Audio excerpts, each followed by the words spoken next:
Bitcoin and Tesla, because I think the last time when we had that debate, I think it's pretty far gone conclusion that I won that debate, so they're bringing me back today to discuss more. So everybody, make sure you tune in for that Fox Business at 3 p.m.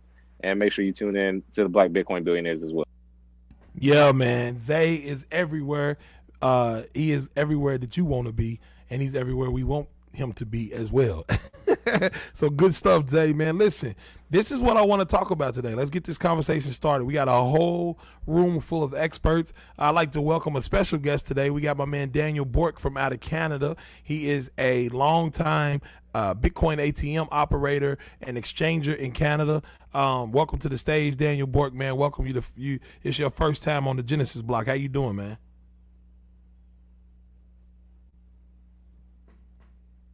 Can you hear me, Daniel? Can you guys hear me? Yeah. Yeah, we hear you, bro. Oh, yeah, Daniel. What's up, man? I heard dogs in the background, so he might not be able to talk right now. But what we'll do is, this is what I want to talk about, right? The Tesla news. So this is the theory I have, and I think other people have the same theory. I think that your boy Elon Musk decided last week that he was going to get everyone to focus on Dogecoin, right? And start thinking about Dogecoin so that this week, even doing while they focusing on Dogecoin, he's going in buying up Bitcoin. So he's like 3-card Monty-ing us to death. Or, you know what I'm saying? The ball under the red cup. And he's like, look, this is the one. And while he's doing that, he's in the background buying up Bitcoin. So what do you guys think the implications of a company like Tesla and an influencer like Elon Musk buying Bitcoin is going to do for the space, man, as a whole? And it's, it's wide open. Let's do it. Well, you got to look at my tweet, because I just said don't fall for the bait and switch, and I got a whole picture and everything up. I posted on social media. I'm mad about it because it's our community. Because he pulled Snoop into it, and Snoop is, man. They had Dogecoin parties yesterday, all across with the Super Bowl. So I'm pretty disgusted about that. Yeah, I agree. I don't think it's really cool because, like she said, it's really mainly affecting us. Like, you getting these high-end celebrities, these high-end entertainers. I'm literally having to tell people, like, do not stake this is not something that's feasible. And like she was saying, it's really only us. Like, they understand that it's a joke. We really think it's gonna get to Bitcoin. Well, the consensus, and it's like, come on, guys. Like, it's not even that. It's just getting a 10 cent. It's not the same. I had the same. Go ahead, Mike. My bad. I only question, like, I think it's a lot of us, but it's not just us. Like, because I've been in some of these rooms, I just drop in. The level of miseducation kind of across the spectrum around this Doge, I call it doggy coin, I think that's funnier, is real, though. Like, it's really, really real. So I just feel like we gotta be the vanguard out here trying to tell people what's up. But you try it. I'm sure we've all tried it. Some of these cats don't want to hear it. It's unfortunate. Facts. Me and Lamar we were discussing this yesterday, and I was just saying that it's really unfortunate because I'm in another group of people, and they said, you see what Elon's doing, this, that, and the third, and it's like I always tell people, the mindset to have traditional finance in this space will hurt you. A lot of people just see, I made this money with Doge. It's because they value USD, but in real time, you get to see that the money you use to buy Doge at that lower price could have been bought for Bitcoin. You could have had more Bitcoin, but now Bitcoin is taking off, Doge isn't, and you'll end up with less money and less Bitcoin. So it is it's not as cool as people think. You know what I'm saying? It's not as cool as people think, and we shouldn't really give him that much credit for his contributions in this space as of right now. Miss Naja, I was gonna say, I think you're in LA with me. So the thing is, if no shade on Snoop, respect to Snoop. But one thing I will say is that, kind of as of recently, Snoop just been, kind of putting his name to whatever, like I didn't see them go do a bunch of stuff and just be like, I'm questioning, does his team really understand and like vet the stuff that he's behind at this point?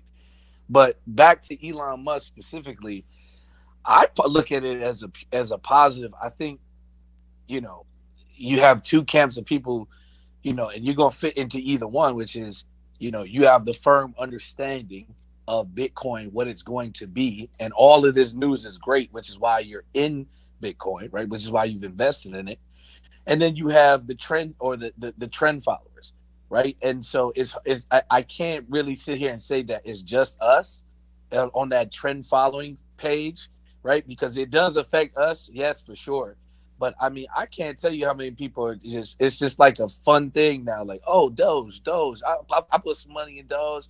And it's like, yo, once it gets to like 5 cents, you got to get another 5 cents for it to double. And do you know how difficult that actually is? But I don't really think that it's just a us thing. I think it's the people follow, whatever the trend is. And you got two types of people that are, that are in this game. And it's those like us who, have looked at the technology. And then you got the other ones who are just like, you know what? It sounds like a good idea. I'm gonna put money in it. So, as long as I'm in Bitcoin, hey, pump that. Go ahead, Elon, do your thing. Man, I like the excitement in the space. But for those out there that are listening, just think of it this way. Like if you even considering to get in Doge, right? You already just heard what he said. Like if it hit 5 cents, okay, how difficult is it to double from there? But think of it this way. The US dollar is being printed to no end, right? Just look at Doge as the same thing, right? Because that could be that has no end either, right? It doesn't have a limit. There's no cap on it. They can make as much Doge as they want. So it's an infinite supply. And so things that have infinite supply, they don't line up with supply and demand. So there's not going to be a huge demand because the supply is always going to be infinite. So the price can't go that high. I mean, it can go to a certain point, but it's not going to ever go that high. I mean, just focusing on sorry, go ahead, Michael. You go, bro. So just focusing on the Tesla Bitcoin side of the thing, I think that the really important part of this for me is that, again, like throughout the history of Bitcoin, back to the earliest days, it's been this weird thing. And over time, it has gotten less weird. And it's become more mainstream. And this latest move, again, like the move with Saylor and all the corporations and the conference that we saw last week, and then this move with Tesla, again, continues to sort of compound that effect, where really what we're seeing here is we're seeing the common sense approach to this space shift from being the common sense is that if you're, someone with something to lose or you're a big company with treasury to allocate, you're not going to be looking at this space. That has shifted now. And I think that, again, the move we see today from Tesla and from Elon Musk indicates that we're actually a lot further into this process than we think that we are. And really the thing that I'm waiting for is to see when we, what is the tipping point, at which point it is actually common sense to be in Bitcoin as a corporation trying to manage your treasury versus the alternative that we see today. And at that point, I think that we will start to see a really significant kind of shift. And that's when I start to get really concerned, actually, about the possibility for regulation or some type of government action to come in, because it starts to become very important at this point. And that's a little dangerous.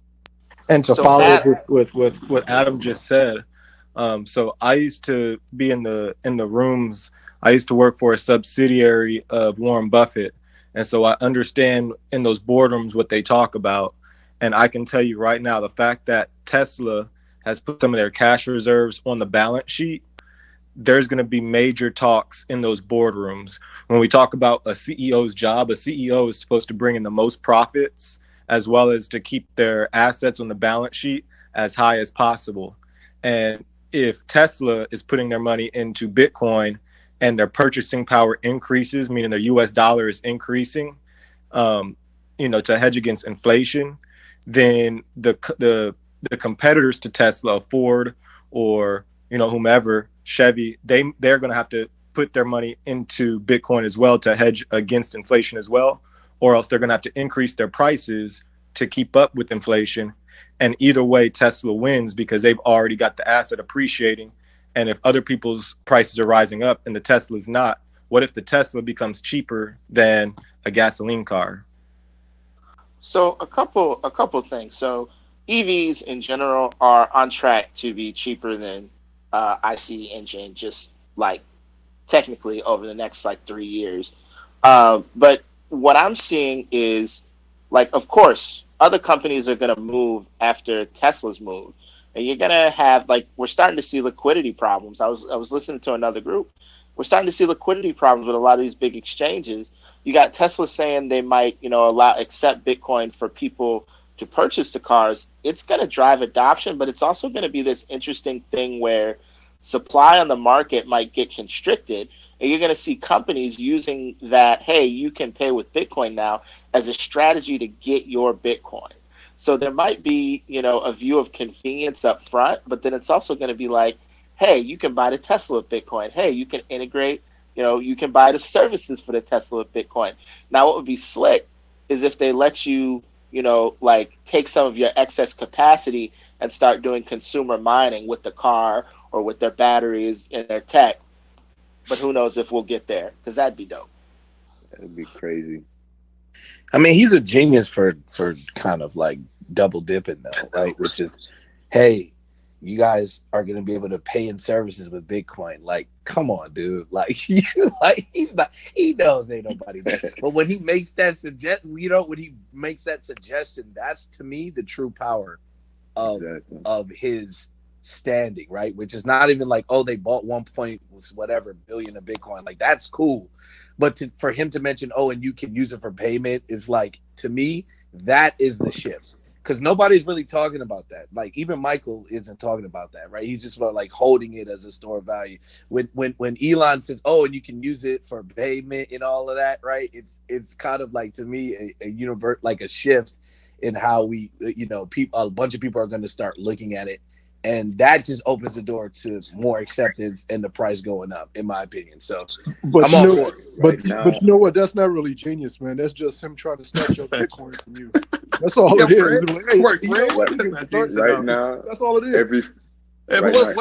Who in here isn't Hold on. One mic, man. Y'all got to remember, we got people out on Facebook and everywhere. They can't hear when everybody's talking. So go ahead, Fred. Yeah, go ahead, Fred. Make sure that people understand that, this ain't really genius. I mean, I'm not saying the dude ain't smart, man, but I honestly, man, he just trying to get more Bitcoin out of you. He pretty much, he did a pump and dump on you with the Dogecoin. If you think about it, somebody, if somebody's buying, somebody's selling, if you understand that, it's like, and he already said this once before, that he knows how anything he says can move a market. I mean, he said that just a couple of days ago. And then right after he said that, he talked y'all into buying Dogecoin, and the things went through the roof. So, knowing that you're able to manipulate the market is kind of, it's kind of janky anyway. But, just understanding what he did to make that happen, right? So, I'm not going to say that it was genius or give that dude any props to that effect to say that it was a genius move.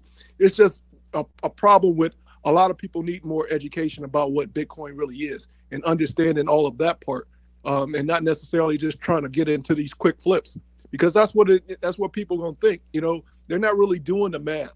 They're doing the cheap math, saying if I put in $100, it only has to go to 2 cents for me to make $200. But they're not thinking long term. They're not thinking. They're trying to think for that quick flip, not understanding this space. That it can easily go down to pretty much nothing. If you're going into a situation where you just want to buy a whole bunch of infinite supply, then I got a whole bunch of sand to sell you at the beach. I'm gonna put it in a bag and sell it to you. Say, hey, make sure you don't take some of this sand with you on the way home. And you just gonna sit there and buy it. So I mean, we have to think about it in a lot of different ways instead of just trying to pump this dude to say he's a genius doing it. Hey, listen. Can I say this real quick? Yeah. Fred, you've been on fire this whole, like, the last room and this room, because it's really true. It's kind of crazy to consider. It's just funny that you see what happens when a billionaire does something, right? However, a lot of folks in here have been accepting Bitcoin for a while and also know that the real advantage is accepting Bitcoin at a discount. You know what I'm saying? So, and to Fred's point again, you know, most of these people that just, I don't think people have really, I don't think it's really clicked that a lot of you here have bought Bitcoin before certain billionaires, and you're still giving them credit as opposed to like they're doing something magnificent that you've already accomplished. You know, once the feel goods roll over, and this is in my heavy opinion, once, like Fred said, he pumped Doge on you. You know what I'm saying? And once those feel goods are over and those people try to get into Bitcoin, they will feel terrible. Like it's going to happen. Some of them, not all of them, because most of them still value USD. But this here is a conversation for folks who know that Bitcoin is more valuable than USD. So I just wanted to say, Fred, you going in today, brother, but it's well warranted, because it's like, yo, he's not doing anything special. He's really not doing anything special other than playing the game, and it works. But you know, it's so we don't you have to know that. So we don't think that Elon Musk playing his role, right? I'm not even talking about Doge, because Doge is Doge, right? Like, whether you agree with it or not, I don't support Doge. Like, it's not part of anything that I want to, you know, like, push. But, you know, I do know people, you know, people that made bread, and he's kind of been involved in it for a minute, right? But what I'm saying is him playing his role in the way he did, and then sort of pushing that forward, like pushing that culture. I think, you know, it's being in that position, he doesn't have to do it, right? I just think the way in which he did it and when he did it and his slow rollout of it, I think honestly, myself, just my personal opinion, I think it was genius. I don't think it's genius that he bought it or anything like that. I just think the way he approached it and then rolled it out, I just got to give him credit. Like, he's been playing around with it, sort of making people think, what side is he on? Does he support Bitcoin? Does he not? I feel like he's been supporting Bitcoin. I just feel like when he rolled it out specifically today, like, the play was genius, in my opinion. It was just, I mean, Jamie, so he got it. Here's my thing, though, right? Like, this, like Tesla, all his companies are about exponential technologies. And still, so much of our conversation is geared towards like Dogecoin and what about all this stuff, right? He still got us like misdirected. The crux of it is this, and we have to give him credit because he's kind of in pole position. Not that he's doing something that we couldn't do, but he's in pole position for a larger society that hasn't been keeping their eye on the ball, right? So really think about it, right? This man is in exponential technology. So what does that mean? When you look at EVs, they're going to be price competitive with ICE engines. They're going to be lower. They're going to be more expensive very, very soon, which means if you're an auto CEO, you're actually you're in breach of your fiduciary responsibilities to stay in the ICE model. Same with your treasuries now, because we have transformational exponential technologies. And so he's pushing the ball forward on that, right? And so when MicroStrategy and Tesla are getting all these benefits of having Bitcoin on their balance sheet, even if it goes through some swings and you'll have your haters, but those haters will get crushed, you know, a few, whatever, later down the line, right? It just, everyone else has to follow suit because they're actually in breach of their financial responsibilities. They are irresponsible leaders to do anything else. Yeah, I think one of the things we have to look at is the whole rainmaker mentality. And what I mean by that is that some people are rainmakers that everyone looks to make rain, right? To make it rain. And Elon is definitely one of those individuals. In a society where we are so dead bent on capitalism and he who has the most coins or the most assets is the most successful, then the person that is looked at as the richest man in the world is going to be infinitely influential in people making decisions, to the point that people are buying a coin that was pretty much left for dead, right? To the point to where as soon as he got onto Clubhouse, we wind up getting overrun rooms, right? My question is to the whole panel, is Michael Saylor's event with all of those CEOs, is it more important or less important than Tesla pulling the trigger today and letting everyone know? Like Yes, I which think event? it's Hold important. on. Hold on. Look, y'all want to jump in on this one? Yeah. So I'm gonna let Zay. I heard Zay say yeah. So, which event is more important? Is it the Michael Saylor event, or is it the Tesla Elon Musk roll up event? Is more important for getting institutional investors involved, knowing that Elon Musk is definitely a rainmaker. So, all right. So on that move, after watching Sailor and following it, his is going to be more important because you have a lot of people that we're not even knowing about that are going to be able to move, and they're actually going to be able to study his playbook and be next to him.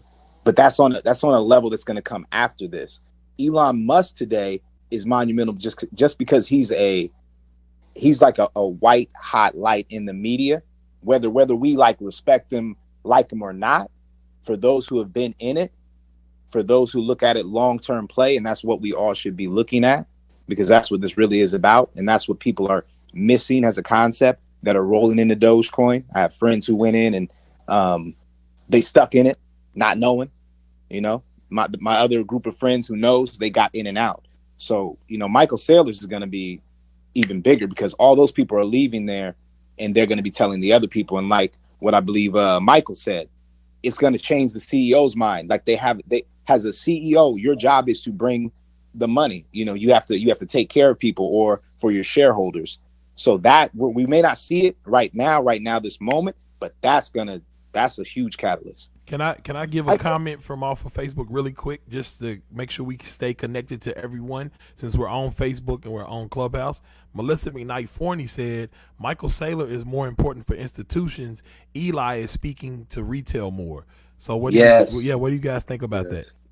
Yes. Hold up. Saylor. What is he saying to retail though? Hold up though, y'all. I think it's a little bit chicken and egg, right? So if you didn't have Michael Saylor's event, I don't know if Musk would have come out and made this play the way he did it and said, we're putting it on our balance sheet, X, Y, and Z.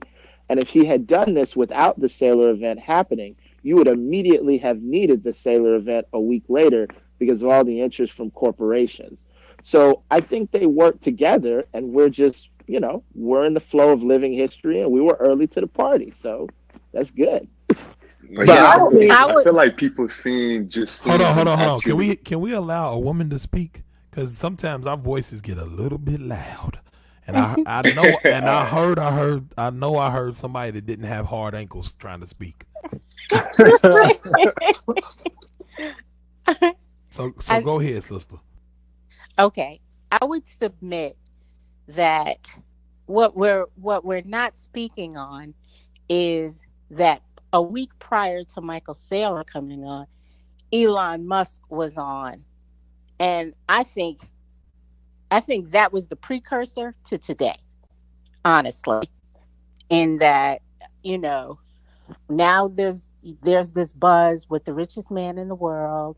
And he's talking about, he didn't talk specifically to Bitcoin, but now he's in this space and he mentioned it. And so then I thought it was odd that ironically a week later we got Michael Saylor and the institutional aspect of it. But I feel like these guys, once we hear about things, they've already happened. And they don't happen, like he didn't take his money and put it in yesterday. So, I think that him initially coming on was like dare I say, the 1% announcement. I'm doing this, guys. Y'all need to, open up your eyes and start telling folks that you're going to do it so that we can run this price up. That's what I think. Oh, you think him coming on Clubhouse was the first strategic move? You think that was the pawn coming out 2 steps? That's what you're saying? That's right. That was him putting the card. You said it was the 3-card Molly. That was him setting up his box and putting the cards on the table. And then everybody else now start gathering the cards. Michael Saylor comes up and he's like, I think the red P is under this one. And it's like, okay, well let's shuffle the cards around. You shuffle the cards, Michael. And then next week I'm gonna have another group come up and we're gonna make this crowd as big as we got overflow rooms, we got folks streaming on, their computers and stuff. Everybody's listening. But what y'all aren't paying attention to is the trajectory of how this information is being disseminated. Because anybody who knows in trading, by the time it hits CNBC and the news, they've already played their positions, made their money, and if it's for them to be out, they're out. But if it's for them to stay, they stay. But by the time we hear about it, it's already a done deal. Here's the question: Do you think him putting that logo? I'm gonna let you go ahead and speak as well. But do you think him putting that logo up was him basically that was a disclosure so he wouldn't get in trouble? Like, I told everybody about Bitcoin beforehand. Like, you know what I'm saying? Yup. Yeah, but But that's what I feel like exactly the genius is. Hold on.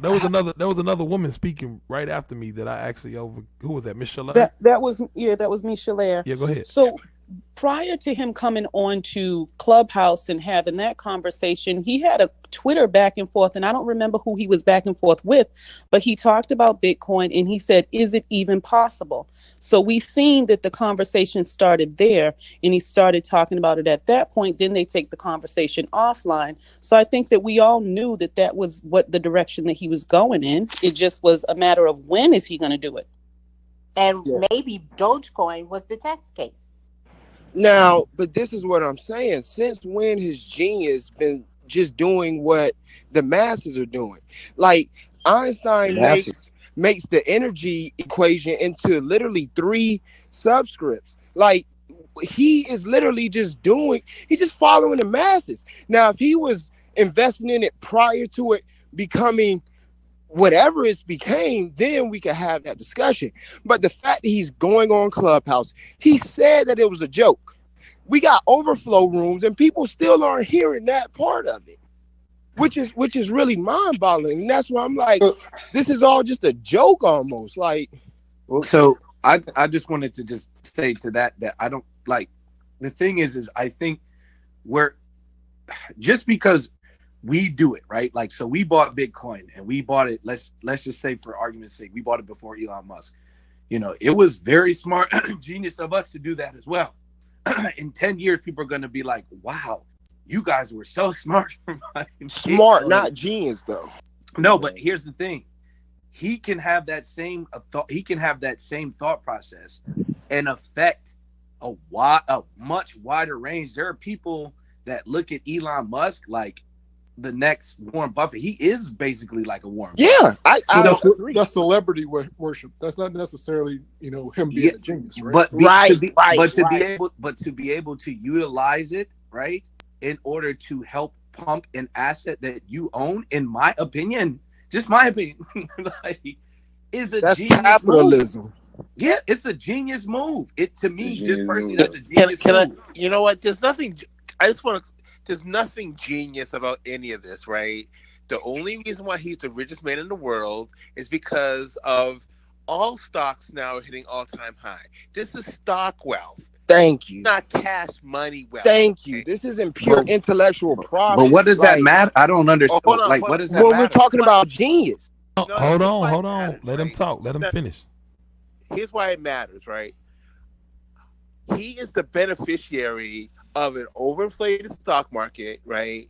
All the money that's poured into the stock market during COVID, right?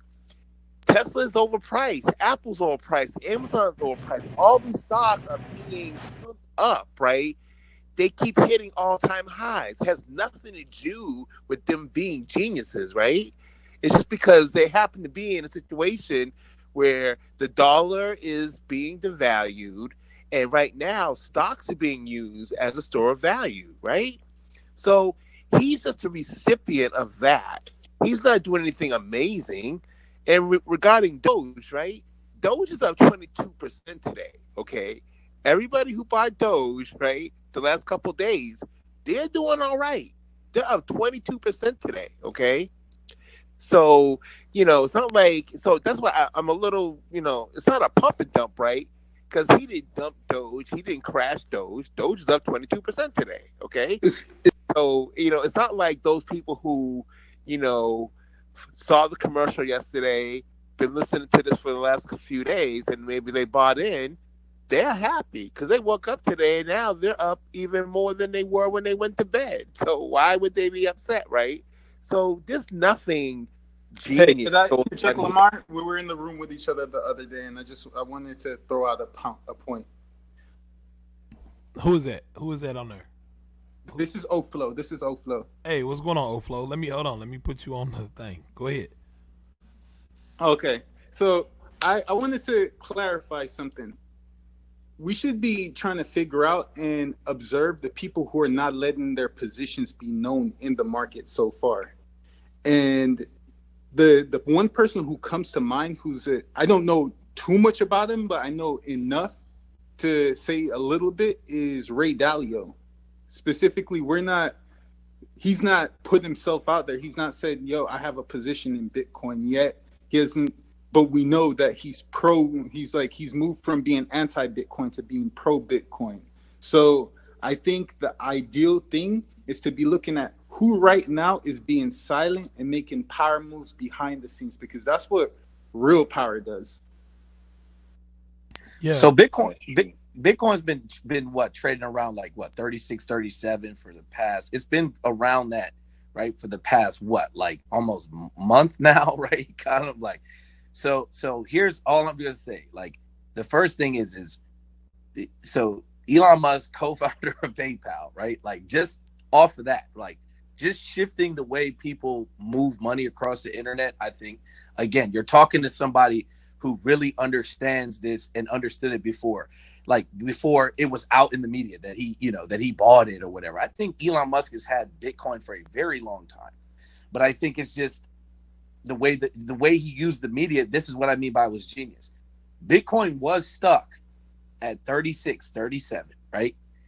Then right after the Super Bowl, the following day, Elon Musk says, okay, I'm going to move the needle on an asset that I own, and I'm going to use the marketing and whatever else I have behind me to do that.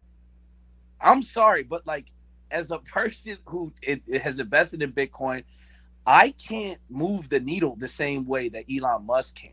That don't mean that you're not a genius, though. No, but he's just more influential. Like, he I got you, but what I'm exactly. But he's utilizing his position, right? Which I think, again, like, it's not like he's just saying, you know what, I'm gonna buy into the position and whatever. He's marketing his own asset, which I do think that is very intelligent. I'm sorry, I just do. Trey. I think everybody does that. Trey, I think what people are saying, Trey, is Warren basically Buffett doing it for years. I was going to say, Trey, I think This what people is are. your mama speaking, Trey. Oh, sorry, this Naja. is your Go mama. ahead. Look, Trey, this is your mama speaking. Oh, my bad. I got kicked out. I left by mistake. I couldn't hear what y'all were saying. My bad. I said, Trey, this is your mama speaking. They have been watching us. They have been watching our spending habits and our behavior for years. Elon Musk is not doing anything different than what they have done to siphon money out of everybody for the entire history of this country. Like, this is nothing new. He is not brilliant.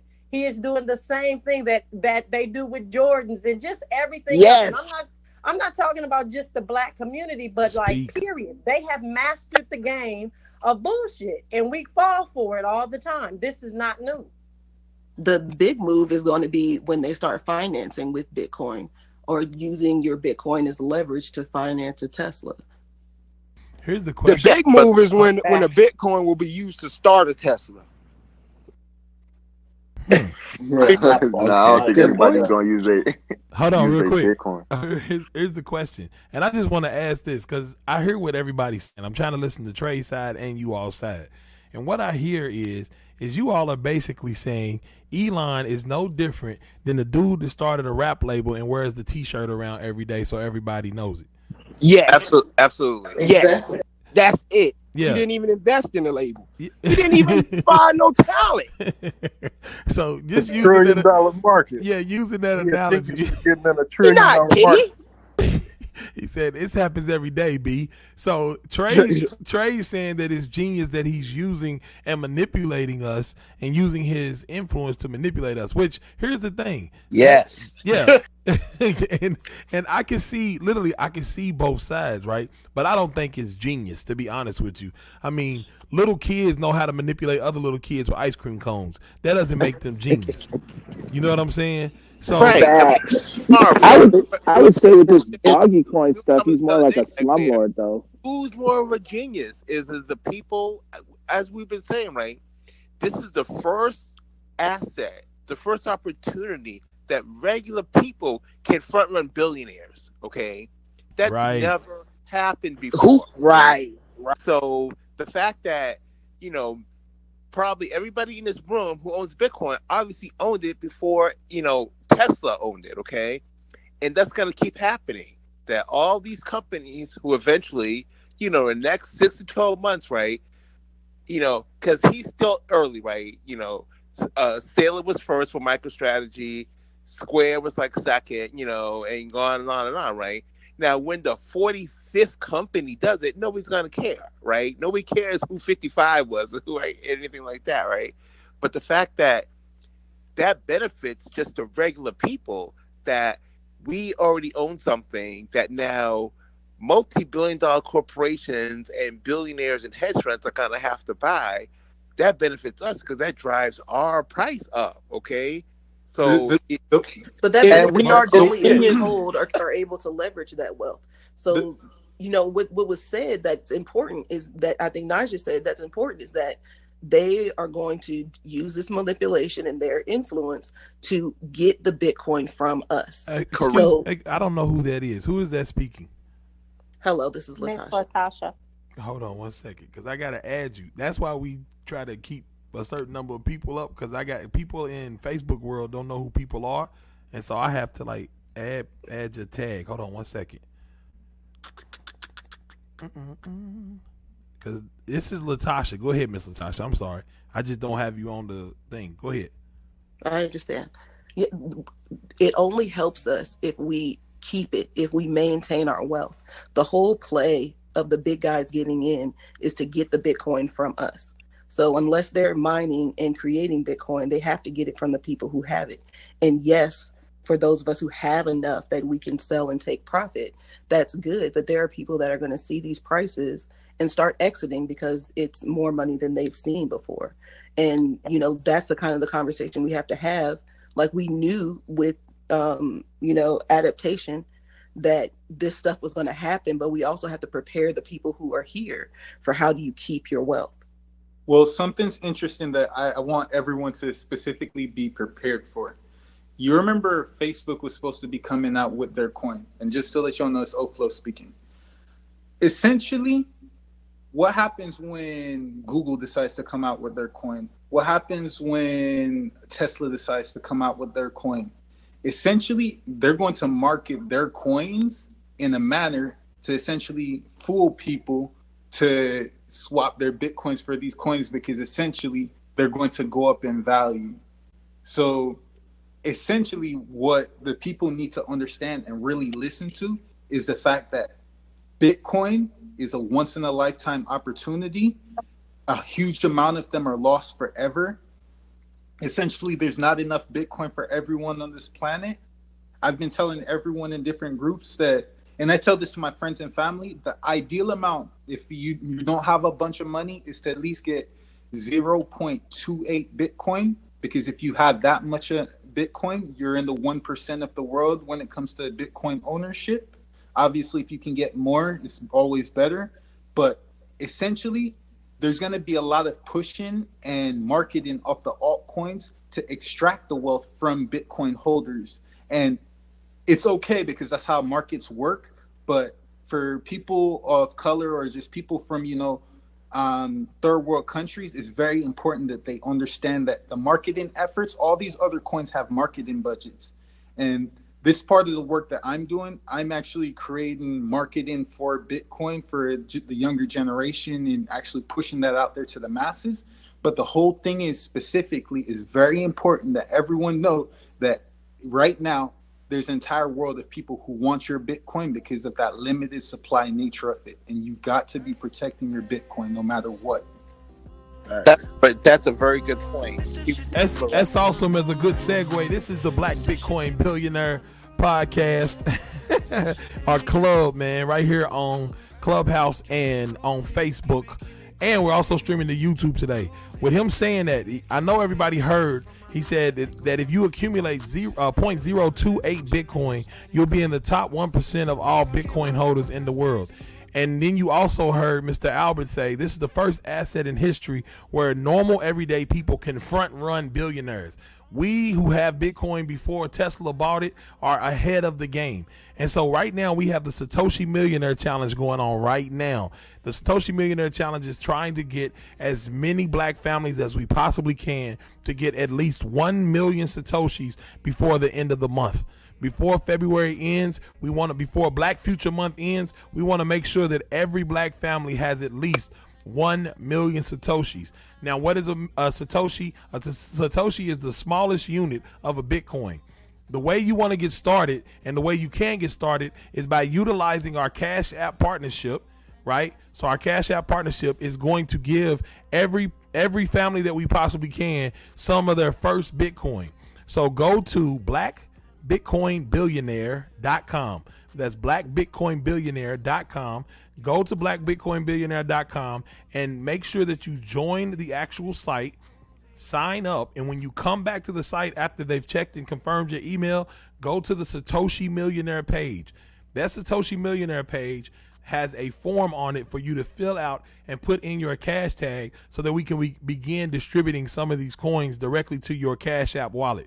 Right now, we can go directly to Cash Tag in the Cash App.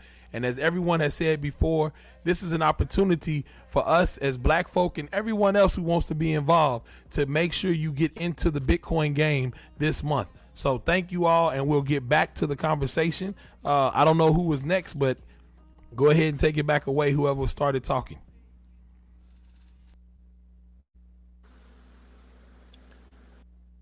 Hello? Trentino, did you have anything? Let's see who else is up here today. Black Regal. Yo, this is Rich. What's going on? Okay. I just stepped out of a meeting. What's going on? I didn't catch the intro. Question. I was just resetting everything and making sure everybody knew about the Satoshi Millionaire Challenge. Since we going really, really hard, I would love to get at least 100,000 black families with 1 million Satoshis by the end of the month. I think Miss Naja is extremely excited about that too. And plus, you all know that for the first hour, we normally do the experts on stage, and then we open up the stage to everyone in the crowd and everyone who is on Facebook to ask questions. So it looks like we're about there. We've got about 13 more minutes for our experts to discuss this idea of basically celebrity worship, so to speak, and institutional investors, and who is going to be more important for the adoption of Bitcoin into the hands of institutional investors. And another topic that we keep talking about is how important is it for normal everyday people to be able to front run these same billionaires. Right. So let me pick up on something that Latasha said and other people have said, is that right. So the next phase of this, right? So one, this is just the beginning, right? You know, every major company and corporation and brand and billionaire is going to have to get some Bitcoin, right? That's going to continue to drive the price up. So even though we're at 44,000, right? It's still early. There's a lot of room to go, right?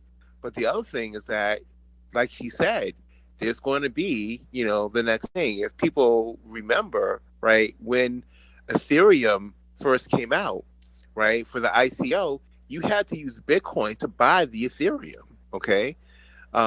You will see other coin offerings where their preferred way for you to get into that coin will be to use Bitcoin. So there is going to be a concerted effort, right? Because just like we said, there's a limited supply. 88% of all the Bitcoin that are ever going to be made are already in circulation, right? And like somebody said a little while ago, there's not enough Bitcoin for everybody, right? So the game, like Lamar says, and other people have said, is to accumulate as much as you possibly can, right? It's like a land rush, right? But and like I think like Latasha said, is that some people are gonna say, "Oh my God, $45,000, $50,000 of Bitcoin," and that's the most money they've ever seen, right? And they might have some and go, "Wow, I could sell that right now," right? But we have to get the education out that this is still early, right? Because when it's 100,000, you're gonna wish you held on to that Bitcoin, right? When it was 45,000. So that is something that we're gonna have to be careful about, because if you're in a position where, you're holding for the long term, you wanna. That's why it's called HODL, right? Hold on for dear life, right? Do not sell that Bitcoin unless it's an absolute emergency. Otherwise, I hear a lot of people in these rooms talking about generational wealth. The only way you can have generational wealth is to have it to pass down, right? You can't sell it just because Elon Musk is or other people are driving up the price, and you go, "Wow, I could do that right now. I could get that 50,000 per Bitcoin, and I'll be good." But that's not how generational wealth works, right? I want to clarify something, and this is something that I tell everyone, and it's the fundamentals. When you're thinking of Bitcoin, you've got to be thinking in 4 to 8 year spans of time. And the reason being is every 4 years, essentially, the Bitcoin production gets cut in half. So people who are getting into Bitcoin right now, essentially, they need to be thinking in 2024. If you're planning on cashing out of Bitcoin at any point, you need to be thinking 4 to 8 years into the future. And it's been proven consecutively that the dollar value of Bitcoin essentially goes through exponential growth within 4 year time periods because of the cut in supply. So anyone getting in right now, at least this is what I tell my friends and family: don't sell until 2024. And that's just a logic. If the supply is going to be cut in half in 4 years, essentially, that your Bitcoin is going to 100x.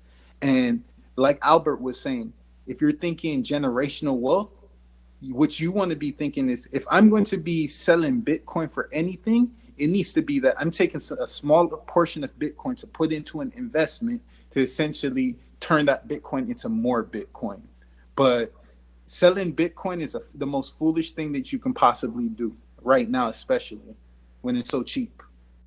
What's that saying? Friends don't let friends sell their Bitcoin. I love that. I mean that's real, but at the same time, of course, so we should run this thread, ourselves and our community. But the reality is, there will be sellers of Bitcoin at every price, and there are legitimate reasons. I mean, it's just the market, right? So of course let's toe the HODL line, but it has its own dynamic too, right? It's not always possible to hold the way you want to. Yeah, because it literally boils down to the person. And this is the one thing I always want to make sure we understand when you're dealing with an asset like this, is that as you gain more of it and as the value of it goes up, you're going to start seeing zeros you may have never seen before, right? You're going to see extra commas that you've never seen in an account that you've owned before. And with that, what happens is that when those price changes start to happen and it drops 10% and you already have $500,000, you lost $50,000 in that day, right? And so some people can't stomach seeing them lose $50,000, right? Or even when it goes up 50, you can't hold on because it's I got to get out. So what I say is that depending on where your psychology is, make sure you don't drive yourself crazy because of an asset. Because if your mind ain't right, you ain't gonna be able to do nothing with the asset anyway.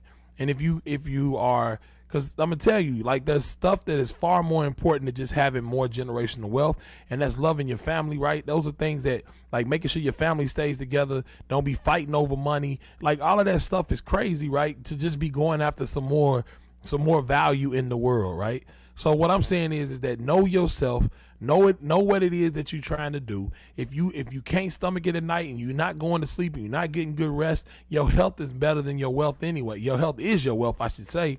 So make sure that you're in the right mind, that you're in the right body. And then if you can take those chances, if you can risk a little bit more, then that's on you. Like, don't let any of us tell you to go past your norm, right?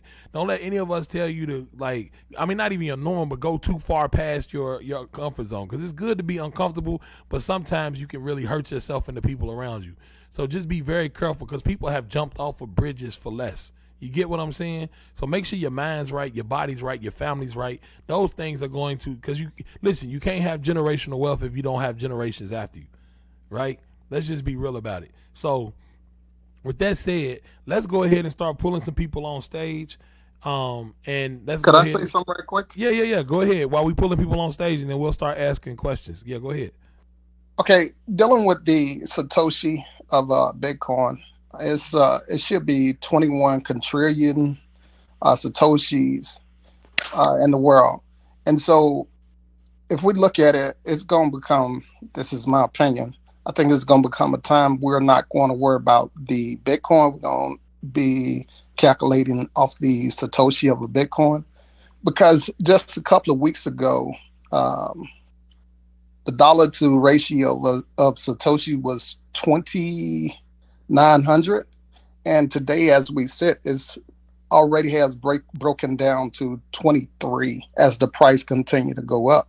So as we start to see a $60,000 Bitcoin, the ratio of a Satoshi should to the dollar should almost be 1-to-1. And the average person that will be getting in after that, maybe taking $1 out of their pocket to get one Satoshi. And as the Satoshi constantly go up, in the future we'll be paying for $1 we'll be paying for one Satoshi we'll be paying $1.50. Then as Bitcoin continue to go up, it'll be $2 for one Satoshi, $3 for one Satoshi.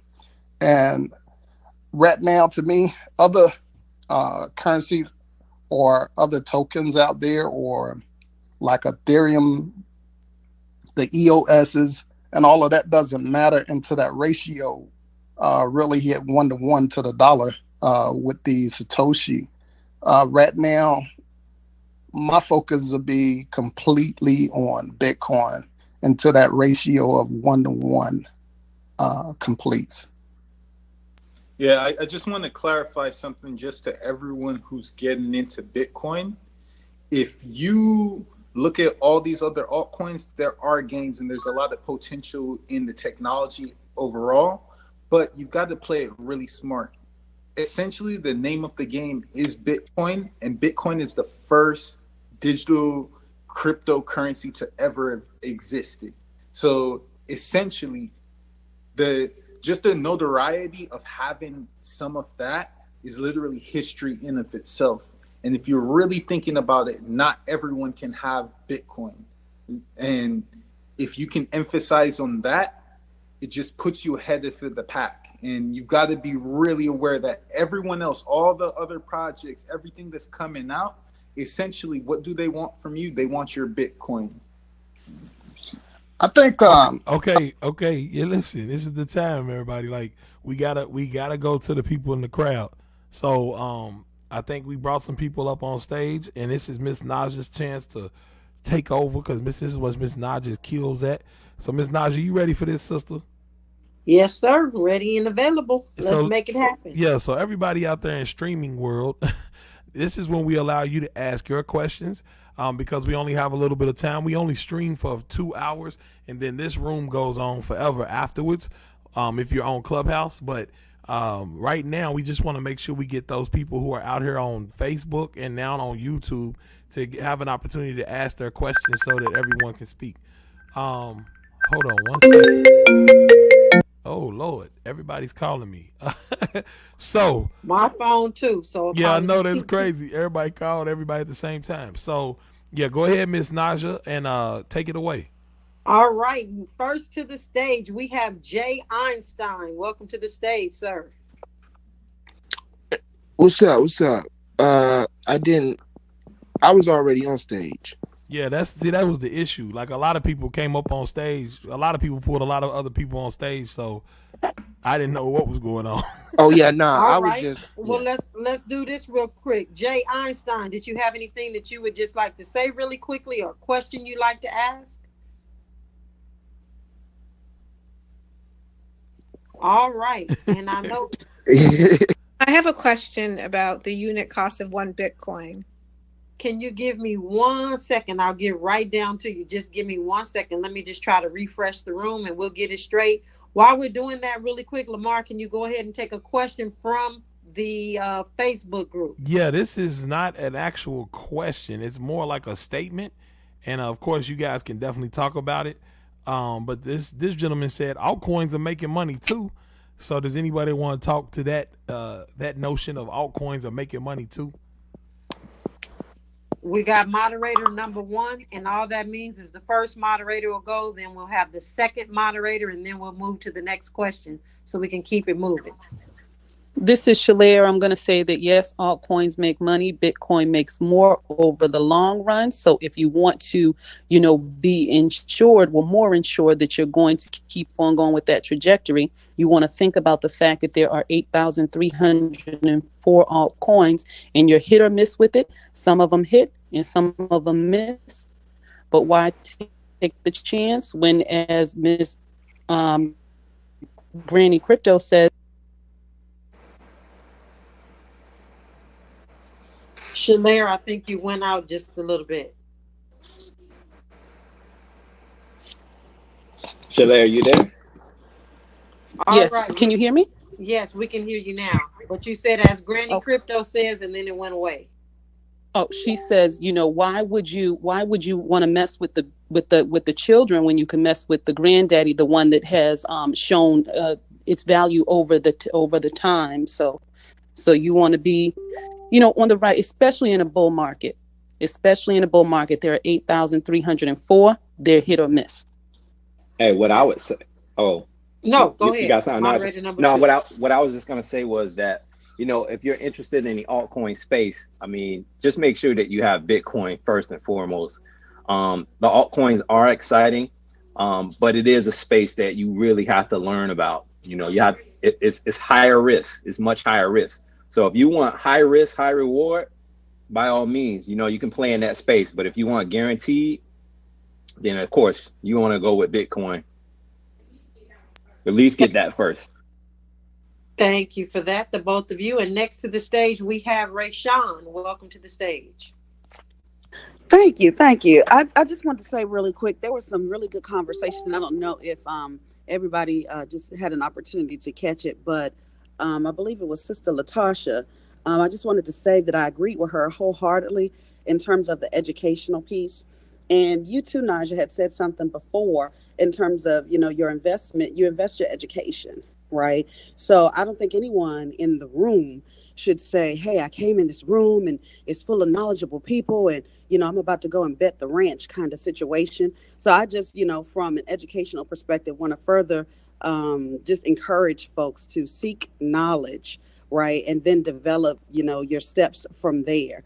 And I know that this is a knowledge seeking process and that's great, but I just still want to be very cautious about folks grabbing, information and just kind of running with it. I really want us to take our steps, talk to your families, be certain if this is something that you're doing as a family, that you guys have had those conversations, right? And then those of you who do, this is a constant thing we've been saying. If you already hold Bitcoin, right, and you need to hold on to it, go ahead and do it.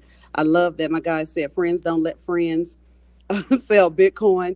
And I know that our situations kind of dictate the decisions that we make, but all informed decisions are so important. Never make your decisions based on emotion. Be willing to walk away from something if you need to and come back and visit it again. If it is gone, you didn't need it to begin with. I really want to caution us against, making hair trigger decisions. But other than that, I'm Rayshawn, and that was what I had to share. Fabulous insight. Fabulous. And next to the stage, not to the stage, Facebook. Your question, Facebook. What's going on, Ms. Rayshawn? How you doing? Ms. Rayshawn, I'm talking to you. I'm not talking on Facebook yet. I'm just saying, hey, what's happening? Oh, what's up, man? Can you hear me? Yeah, I heard you, girl. You was killing it. You was killing it. You're so crazy. I miss my family, bro, but so much has been happening, as you can tell. So I've just recently been appointed as the CEO of the Blockchain Chamber of Commerce. Well, go on, girl. Let's give you a round of applause. Congratulations. Congratulations. Hey. Thank you guys so much. I appreciate it. So good stuff, yeah. But yeah, like she said, you all, like she said, the one thing we don't try to recommend coins to buy or anything like that. But what we do recommend is what you should do is you should get educated and you should educate yourself. So with that said, I'm not going to put this young lady's question up on the screen, and I'm gonna ask her to delete it after I ask it, because you should never give anybody how many Bitcoin you have outside of our Satoshi Millionaire Challenge if you get your first million.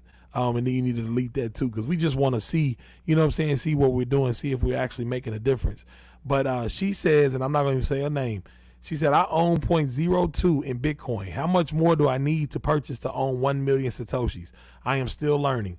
And I just want to tell you, sister, that you actually are a multi-millionaire, Satoshi millionaire. You have 2 million Satoshis right now based on what you just said. So you're already ahead of the game. And like I said, I don't want to say her name out loud, and I'm not going to put it on this broadcast so it'll always be there. But please delete that comment. But yeah, you have 2 million Satoshis. 0.02 Satoshi. I mean, Bitcoin is the same thing as 2 million Satoshis. So you are a multi-Satoshi millionaire. So good question. Go ahead, Miss Nash. It's back to you. All right. Yes, sir. And next to the stage, we have Jimmy. Jimmy, welcome to the stage. Oh, hey, I'm sorry. I recently changed my name, so I apologize about that. Just wanted to say I'm still new to the whole crypto and the Bitcoin. Can you hear me? I'm actually in the car right now. Yes, sir. We can hear you loud and clear. Okay. After watching Bitcoin grow over the years, I finally just made the decision to stop messing with my stocks and just pull everything I got in my stocks and just throw it into Bitcoin. Like, it only makes sense because my money's been sitting in my stocks. I'm not going to mention which ones they were, but it's like growing pennies compared to when I got into the Satoshi Millionaires. Just from joining that, I've seen growth more than what I've seen in my stock. So I think it was just time to move all of that stuff over to the Bitcoin. All right, my brother. Salute. Go ahead. Also, I was just going to salute the brother. Oh, thank you. This is also the same James that had the question about the wallet 2 days ago. I've been listening ever since then, all day, every day. I follow you guys from room to room, and I've just been on it.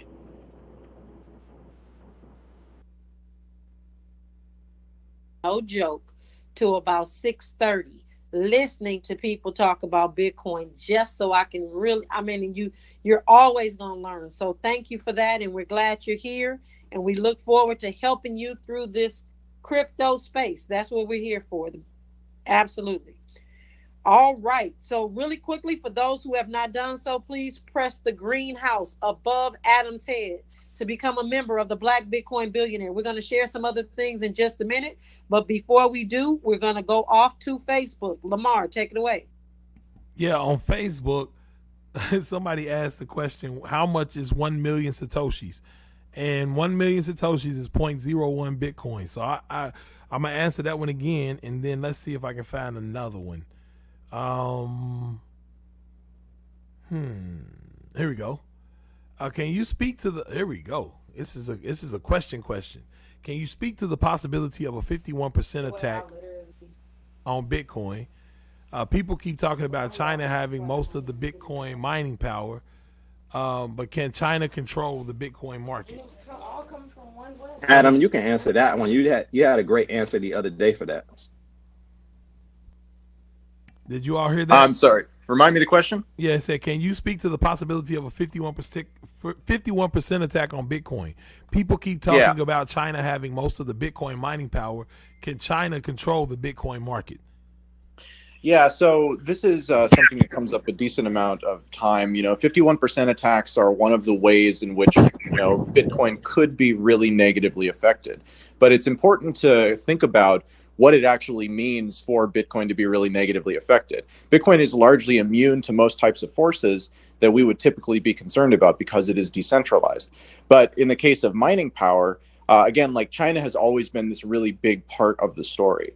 Now, I think what's going to happen, and what we were talking about yesterday on the call, is the idea that as Bitcoin continues this progression from this odd fringe libertarian thing to now a corporate big deal thing, and in the future, I think a geopolitical big deal thing, right? A big neutral platform that currencies can effectively be backed with, then I think what we're going to see is we're going to see this become a strategically important element for the different nations that are using it in that way.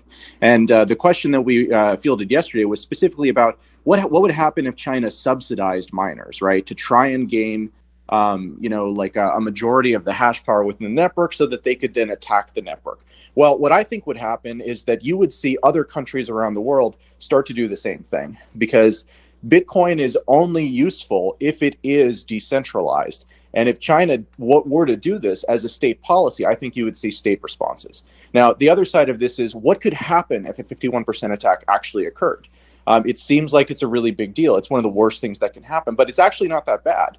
Really what it means is that during the time in which Bitcoin is being attacked, it's possible to take transactions that you are sending to someone else, if you are the person doing this attacking, and to mess with them, right? To make it so that the person receiving it thinks they received it, but actually they didn't receive it. And so that can, under very specific circumstances, right? Like you're buying a song on the internet or something where there's like a very fast time between that. That's an area where you can get scammed. But the thing of it is that to attack even a single Bitcoin transaction, you need to overwhelm the whole network. You need to have you need to effectively invalidate the security for most of the transactions. So the game theory really doesn't work in favor of that. Really what it works towards is countries and really anybody, doing as much mining as possible to accumulate Bitcoin as much as possible. Because the cost of doing that versus the benefit of doing that, compared to the cost of attacking it versus the benefit of attacking it, is so much in favor of supporting the network with the same power that you would use, that again, from a game theory standpoint, we just haven't really seen it. And then one last thing is that this has come up in the Bitcoin community before. People pool together to mine into what are called mining pools. And effectively, we've seen a couple of different times that mining pools or combinations of very closely tied mining pools have occasionally gotten over 50% or gotten near that number. And whenever that happens, the space kind of freaks out. And you see people spinning up new miners to counteract it. You see people who are contributing mining power to those pools that got too big, pulling their power from it and going elsewhere. Because again, all the game theory for everyone in the space, not just the people who are attacking it, really does, it's a bad thing just from an optics perspective if you have that type of concentration, even if it's not being used maliciously. And the network knows about it, and so the network takes moves to correct it. And just to add to what Adam said, essentially the pools, a huge percentage of the pools are in China. But that doesn't stop other pools from sprouting up in other parts of the world, and for that to completely change 100%. Absolutely. Thank you for that. Thank you for your input on that question. And now we move to Clubhouse. And with that, we have Cujo. Welcome to the stage. Hi, I just wanted to say something regarding someone said earlier to sell in 2024, and I just had a comment on that. And I'd love if they would have a reply. But I personally think the market moves in cycles, and we're in a bull market right now, so it's full euphoria. But it's definitely not going to be this way for the next 4 years. If you look back at the past two halvings, the halving is, like he said, is when supply, when Bitcoin becomes more basically scarce, and the mining rewards are halved. So if you look at the past two times that happened, in 2016 and and 4 years before that, 2012, right before we had a period of euphoria when the price was going up exponentially, and then the 2 years after that. So the last time this happened was 2018. There was a huge sell-off when people thought it couldn't go further, and then let's say an institutional holder takes their profits, and then that leaves the retail investors to freak out when they see the price dropping. Then it just leaves a network effect of everyone selling off. And I think this will come sooner than people think. I think next year. And I think the euphoria is going to get to people's heads. So it's better to be wary of that. But if you're an investor, I would say it's safer to just hold long term. Even 15 and 20 years would be the goal, because, yeah, I think 4 years is far too short of a timeline to look into. But you don't even really need to sell your crypto. There's sites like Aave and Compound where you can just deposit Ethereum specifically, or any other coin on Ethereum, and you can take out a loan on it. So let's say you need cash and you have 20,000 in Ethereum and you have to pay rent this month. You can deposit it on that site and then withdraw 1,000 in USDT, and then you can just use that to pay your bills.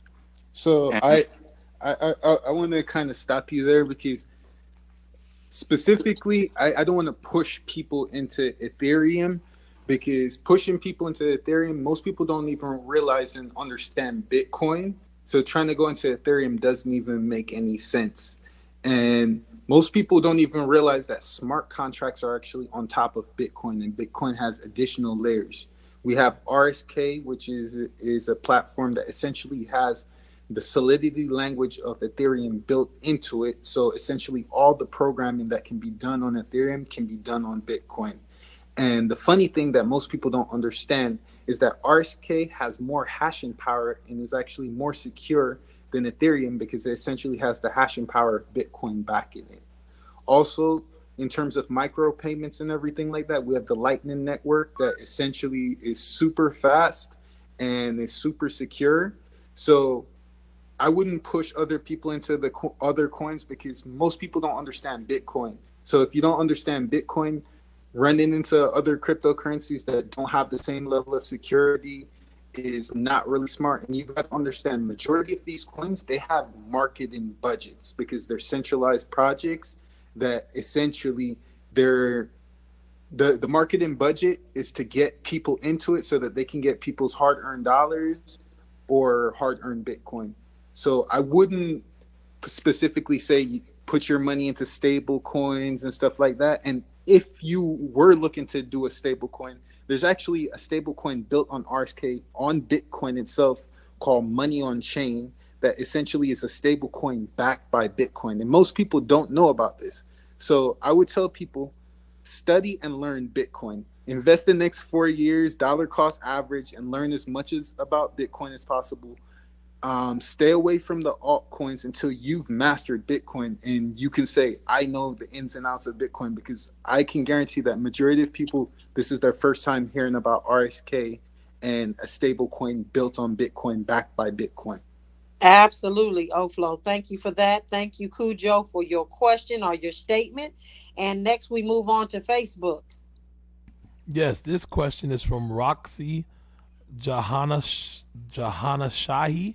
It says, can people outside of the U.S. sign up for Operation Satoshi Millionaire? We can't receive Bitcoin. Yes, you can definitely sign up, because again, it's all about you accumulating and getting those Bitcoins.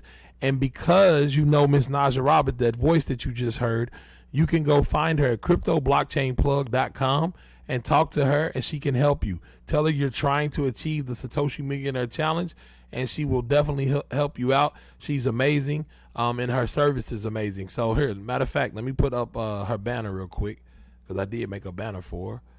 Whoop, whoop. We got a banner today. Wow. You've been having one, sister. Every time you come up, it puts your website up too. So Naja Roberts at cryptoblockchainplug.com. All right. So hopefully that answers your question. Back to you, Miss Naja. All right, next to the stage, and thank you for that banner. Thank you for your support. So next to the stage, it looks like we have Marcus. Welcome to the stage.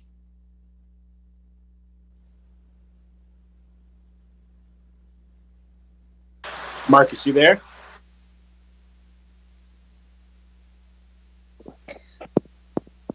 No, I asked my question earlier about Oh, this. you one. asked yours already? Yeah, you can take me down. Thanks. All right. Thank you very much for that. And next we have Luck Gabriel. Welcome to the stage. Thank you. It's Luke, by the way. Thank you. Excuse me, Luke. I'm no sorry. Let me worries. correct No myself. worries. Luke, let me announce you again. Luke Gabriel, welcome to the stage. Thank you. So I initially invested in Bitcoin through Coinbase, but listening in on the Version Hour, I learned that I need to switch to a warm wallet, and I do use. I have an Edge wallet, and I use primarily Exodus right now, but I purchased my Bitcoin through Cash App now. Is there another platform where I can purchase my Bitcoin that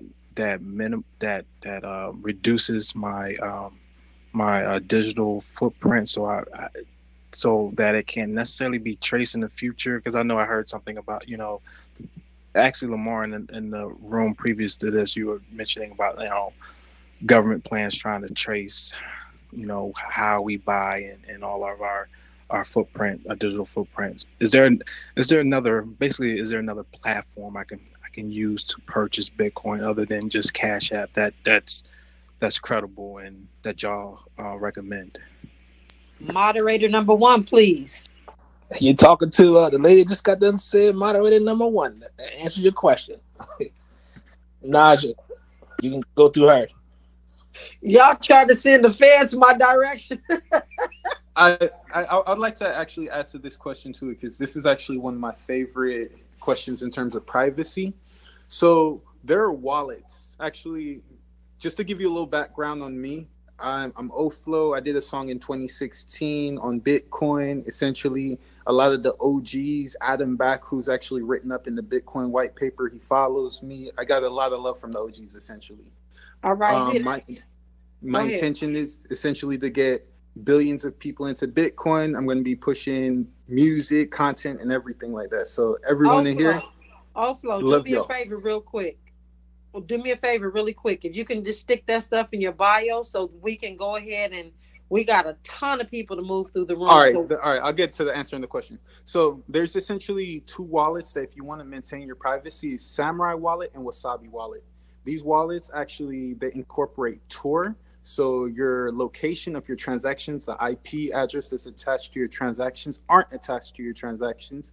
And also you can use CoinJoin to essentially mix your coins. So any coins that you're getting from an exchange or an unknown party, you can essentially bring these coins into that wallet and then swap those coins out for new coins that aren't attached to you. And that is phenomenal information. I'm going to ask you to repeat that one more time, just the names of the company so that people can follow, because you said it really quick. Wasabi Wallet, which is a desktop wallet, and Samurai Wallet, which is a telephone Android wallet. Yeah, I was gonna say. So yeah, Samurai only runs on Android, so you have to have an Android phone in order to do that. And I will never have an Android, so I need I do all my stuff on my iPhone, so Right. something. But anybody can do like what he said, a CoinJoin. There are several mixing services that are available, right? So even once you buy the Bitcoin, right, there is a fee usually associated with it where you can take your coins, right, take your Bitcoins and your Satoshis, and you can use like a CoinJoin, and there are a few other ones that you basically, like you said, you swap your Bitcoin for other Bitcoin, right? So you get the same amount back. It's like you drop $1 into a can, you take out 4 quarters, right? So you still have $1, but it's not the same form of the dollar that you had. So you can mix it in that way. It breaks the connection between where you bought it, who you bought it from, because remember, it's a chain, right? So when somebody sells it, right, that the last person who had it connects to you who bought it. So like, how do I find that? Like, these are websites. So a CoinJoin, and if you're not using the Wasabi wallet right on the desktop, you can use different websites for mixing your coins. So wait, can we, like, how does this actually work, right? So if I'm gonna send my coins to someone else, or like if I'm gonna move them between my own wallets, do I send them to CoinJoint first and then send them to my wallet, or how does that actually work? So essentially, just so that you understand CoinJoin and what it is, all the coins from the Genesis block, the beginning of Bitcoin, that can be tracked. Everything can be seen on the blockchain, essentially. Now, what makes it Bitcoin special is that essentially, because all of that can occur, if you put all those coins into one wallet, essentially, and distribute those coins again, there's no direct tracing of who owned those coins. So CoinJoin essentially is, you put a whole bunch of coins together, and then you take them out of that wallet and you distribute them. And those two services that I said, they're safe services. You're not dealing with a straight up third party. You're actually dealing with the platform itself. So essentially, it's just putting a whole bunch of coins together so that you don't know who had these coins before, and then separating those coins and passing them out. All right. So Thank you for that Wasabi. information. So Wasabi is desktop. Wasabi is desktop, and Samurai is Android. All right. Okay, Well, thank and- you for that information. And Luke, I'm gonna ask you to get with Oflo in the background, because we got about 30 more people that we got to get through this thing with. So if you wouldn't mind just hitting Oflo in his Instagram or his Twitter, greatly appreciated. We're moving on to Facebook. Okay, back to Facebook. He says, has the group mentioned the use of a VPN? Do you all believe in the use of a VPN to help with, I guess, with privacy? I'm just adding that to it. Yeah, I use VPN on everything I do. Everything I do. I think, and I tell anybody, if you get into crypto, have a VPN. So it depends, Lamar. So the VPN just, it hides. So virtual private network is what VPN stands for. A VPN is only as secure as the provider, right? So a lot of VPN providers, they track your address, they track your information, and if required or if asked to, they will report you to the authorities if they get a warrant or something, right? There are some VPN providers that particularly based in Europe, where the laws are a little different than the United States, where they don't save any server logs, right? They don't record, what your IP address is, or they get rid of the logs after a few hours. But most VPN providers in the United States, right? They know who you are. They know where you're coming from, right? And they can, if necessary, tell authorities or be hacked or whatever, if people wanted to know where you were coming from. The main use of VPNs these days is to access services in other countries that are not open to, so if you're based in the United States, there are certain crypto services that are not available to United States citizens, right? So a VPN hides where you're coming from so you could access some of those services, right? So that's primarily what VPNs are used for in crypto. But again, if you're using a VPN provider in the United States, they know who you are, and you'd have to trust them that they're not going to down you out if something were to happen.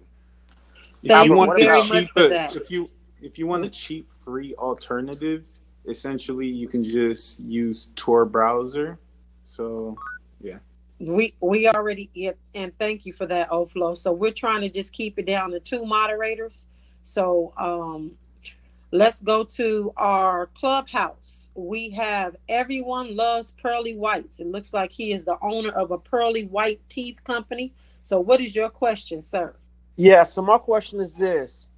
What is the value of Bitcoin based on besides scarcity? And the reason I say that is because when we were talking about Elon Musk thing earlier, if it's based on just the psychology of why it's driven, Like, what is the value of Bitcoin like based on, besides scarcity? Moderator number one, please. I would say it's based off of math. So we have different types of consensus strategies: proof of work, proof of brain, proof of stake, where we can keep track of exactly how many are out there, where it's being passed by. The utility of Bitcoin is typically better than gold, so it's difficult to send gold overseas for remittance payments, as well as it's a hedge against inflation because there is a scarcity piece to it. There's only 21 million Bitcoins to ever be created, but the additional value of it is the utility of it, because gold may be scarce, but you can't really make payments with it. And Bitcoin is an upgrade in both of those sectors because of the consensus system that is based off the blockchains. So the blockchain technology math is what's really behind it. Can I Moderator number two. Yeah, let me go ahead and jump on it as well. The network effect, man. Like, most people don't understand the value of Instagram, the value of Facebook, the value of even Clubhouse is the fact that it has a network, right? And as Metcalfe's law basically says, that as you add more nodes to the network that add value to the network, then the network as a whole becomes more valuable. And if you look at Bitcoin being the largest cryptocurrency from a network perspective, it has the most amount of work attributed to it. It also has, it has the longest chain, so to speak, right? What you're looking at is the value is the network effect. And it's the people that always give everything the value. If nobody wants something, then it's not going to be valuable. You could have a whole lot of something. You could have, like I always say, you could have a bunch of crap in a box, a bunch of rabbit crap in a box. The only person that's going to be valuable to is probably me because I grow plants. But other people, they'll look at a 2 tons of rabbit crap in a box and say it's not that valuable, even though there's a lot of it. So at the end of the day, what makes things valuable are human beings. And it's our association with those things that create that value. And so if you look at Bitcoin, you can clearly see that people at least value it at 48,000 times the dollar, right? So what you're looking at is not 48, it might be, I don't know what it is right now, 42,000 times the dollar, right? 42,500 or whatever it is times the dollar. So that lets you know that value is basically created because that's what people believe it to be at this moment. And those people are the ones that are putting that energy into it by creating that network effect of individuals that are actually using it. So Lamar, yeah, go ahead. 43,000 times. What is it? What is it now? 43,000. 43,000. I was just Okay. gonna say that we just bought at 43.5. Okay, 43.5. So yeah, go ahead. Go ahead with the question. Go ahead. So Lamar, wouldn't that make Elon Musk a genius because he tapped in everybody's psychological aspect to drive the price to make it higher from a business standpoint, not emotional, from a business standpoint? Wouldn't that be considered genius because he was able to tweet out or say what he's going to do, which influenced the price to go up, which influenced everybody to purchase more and gather more and gain more? So wouldn't that be considered genius? No, but that's the whole thing, right? The geniuses are the ones that were in before he tweeted, right? If you're thinking about it from that perspective, Thank you. right? If you're thinking about it from that perspective, the genius were already there. They're the ones that bought it when it was 0.001 or 0.008 cent, right? Those are the geniuses. All he did was tweeted out something that he bought.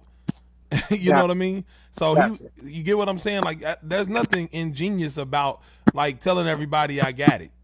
I mean, like I said, little kids do that all the time. And yes, does that affect things? If a little kid says, I got ice cream, and runs down the street, every kid's going to ask their mother for ice cream, and the ice cream man's going to make some money that day, right? But that don't make that little kid a genius for saying, I got something delicious, and everybody wants it. So, but if that kid owns the ice cream truck, no, but that's different. He don't own the ice cream truck, right? He just got cream. He just got an ice cream off of it. And that's what I'm trying to say. It's like he just made everybody who owned the ice cream truck before him, he made them a little bit more valuable, right? He made what they have a little bit more valuable. This is what I really want to say about the value, though. Price and value are not the same thing.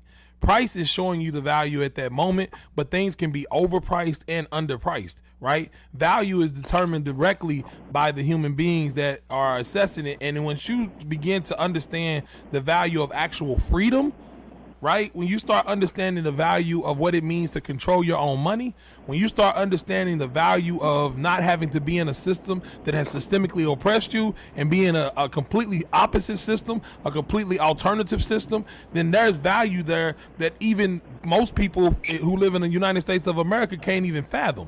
You see what I'm saying? For the man in Venezuela that wants to buy something from Aruba, but he can't take his money with him because of currency controls. Who's not muted? I need to mute somebody. Who is that? Yeah. The person who can't take the money with them, for them, it's extremely valuable. Right? For the guy in Venezuela, it's extremely valuable. It might be far more valuable to them than it is even to us because of its utility. For the guys in Nigeria right now who have been cut off from it, those people who actually have it, it's probably extremely valuable. And you can see that now because the price over there is at $50,000, right? From what somebody told us earlier. So that's where the value comes from. It's far deeper. And what we have to understand, especially as African Americans, that this is not only an asset that everyone can outrun or front run the billionaires. This is an asset that people who have been systemically oppressed in this country can outrun the billionaires and can outrun the system. So that's where the value comes from. I appreciate that. Hey, this room is amazing. I've been following you guys, and I appreciate it. Thank you. We appreciate you too. Thank you. And you got some beautiful teeth, bro. Thank you. Absolutely. And send your reps in California. I already peeped it out. Send them my direction. All right. Thank you.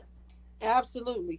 With that, let's just take a quick moment to let everybody that is under the sound of our voice know that we are going to make sure that 100,000 families this month have Bitcoin. We are doing that by giving away Bitcoin as well. So if you have not already, please go to Black Bitcoin Billionaire without an S, blackbitcoinbillionaire.com. Click on the link that says Satoshi Millionaire, fill out that information, and we will get your Bitcoin to you. Again, thank you very much. And Lamar, we're going to Facebook. So back to Facebook. Let's see. I had some more questions come in. The question says, I missed the VPN information. I don't think we're gonna go back. I'm sorry. You're gonna have to catch that a little bit later. Most people just said you financially preaching right now. Shifting our mindset. There's not any more questions, so I think we're getting down to the end of that. All right. Yeah, I don't see any more questions on Facebook, so now let's just stick on Clubhouse until we get another one, okay? All right, Kaylin, welcome to the stage. I have a question. Yes, Miss Natasha, if you pull to refresh, if you grab the top of the screen, pull it down to refresh, it'll show you just a few people that are in front of you. So we're gonna go with Kaylin first, then Damien, and then Miss Natasha. Great, thank you. Hi, everybody. I have a question about the VPN. So I live in New York, and buying crypto is very limited here. And when I try to set up the VPN, they also ask for like the method of payment, and obviously the method of payment address would be in New York. So is there a way that I can work a way around that? You got a friend who doesn't live in New York? Actually, Kaylin, I can help you cut to the chase. I can do peer-to-peer with people in New York. So you can reach out to me in my DMs or look in my bio, and you can actually scroll down and read some of the stuff where you need to text, and my staff will get with you. Oh, okay. Thank you. So should I message you on like Instagram or something? Yes, ma'am. Yes, Okay. ma'am. All right. Thank you so much. You're welcome. All right, Damien, welcome to the stage. Hi, thank you. I just wanted to speak really quickly on I guess the significance of Elon Musk investing $1 billion into Bitcoin, and also Michael Saylor, his mutual funds from last year invested $72 million.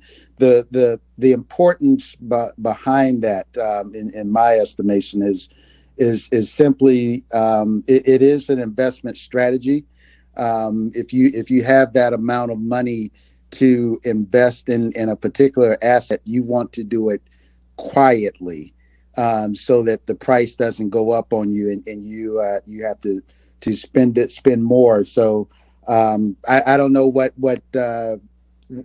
amount that he got in. If let's just say it's 40,000, but if he were to announce and then try and get into it, you would have a similar situation that we have now, where obviously he just on his word that he is as invested in Bitcoin, that the price is going up. So from a very strategic standpoint, you quietly get into it, because that amount of money will move the market up. It is in its simplest sense a supply and demand dynamics, where obvious. Well, I'm not going to say obvious, but the Bitcoin is there's only 21 million, and as that supply goes down, as the supply of that goes down, the price will go up in its simplest sense. But as the other moderators have already explained, the significance of Bitcoin, that's extra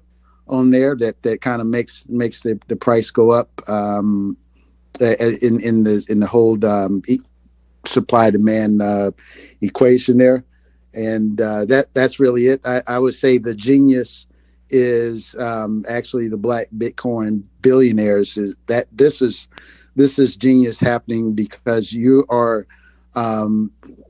are extremely fortunate to be able to invest in this in Bitcoin before a lot of other people. What you're hearing now, I think, is the extremely smart and forward-thinking investors, and like Elon Musk and Michael Saylor, and they're trying to convince what I call institutional buyers, which is like mutual funds and normal companies, and they're going to be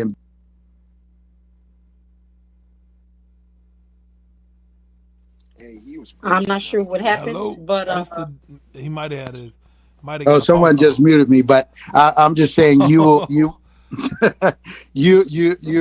the ability to get in before a lot of other companies are investing in the Bitcoin, because I would imagine a lot of companies are having investment committee meetings on what's going to be their Bitcoin strategy. So you're getting in early, and good luck. That's all I have to say. Thank you very much for that, Damien. And a couple people are inboxing me. They didn't understand. I said Black Bitcoin Billionaire.com. Black Bitcoin Billionaire.com. That's where you go and register your family to receive your free Bitcoin Satoshis. The Satoshis, again, being the smallest unit of Bitcoin. But it's Black Bitcoin Billionaire.com. Miss Naja, I have, before you was great go on, I have more Facebook questions now. So, absolutely. Go ahead with your question from Facebook, please. So Antoine Williams, with the profile picture of Martin Luther King, says, what wallets do you recommend right now?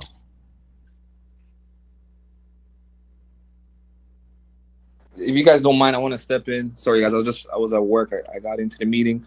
I appreciate you all in here, but I want to step in with that. It's really a question that we have to be sure at what level of the crypto stage we're at. Like, we're very new. I know a lot of people give hate to Robinhood and other platforms where you don't control your keys or even putting your crypto in a vault. Now, I'm going to say this. If you're very new and you want to get into crypto today, but you do not understand how to secure your wallet, you must just leave them on Coinbase, put them on the vault. I have seen too many people lose all their funds, but not knowing what they're doing, not backing up their seed phrases. So I will say, for a new investor that doesn't understand anything, leave it in, maybe, not sure exactly which exchange you guys prefer, but Robinhood or whatever, just to get in. Study all you can on security. Okay. Oh, Daniel. No, Robinhood. Yeah, we're going to stop you, Daniel. I know you guys like Coinbase. I apologize. No, Robinhood. Robinhood. No. Yeah, Robinhood's it's not the even one. the Coinbase. Coinbase is not the issue. Robinhood is the issue. Nobody. Here's the thing, right? For a new, just from my experience, from people, but they will never be able to pull their Bitcoin off and have it for themselves. We are. Oh, okay, perfect. So you can't send it out. Yes, okay. So that's a horrible platform. But I will say, if you don't understand it, if you do not understand it, just chill. Take the time. Now, when you do get it, I would recommend to get a hardware wallet, right? Trezor, Ledger are two phenomenal ones. But you really have to know what you're doing. It has been too many times I've seen people lose their wallets, lose everything they got. It comes with a power. That power comes with a responsibility. So just make sure that you know what you're doing. You know how to secure it. You know your seed phrases. Robinhood. I do apologize. I'm from Canada, so it sounds like you don't even own the actual crypto. So that's a horrible platform. But until you get it, keep it on the exchange. Until you understand it, then send it off. I personally, as a hot wallet, I keep what I need for my daily use. I want you guys to know my life is crypto.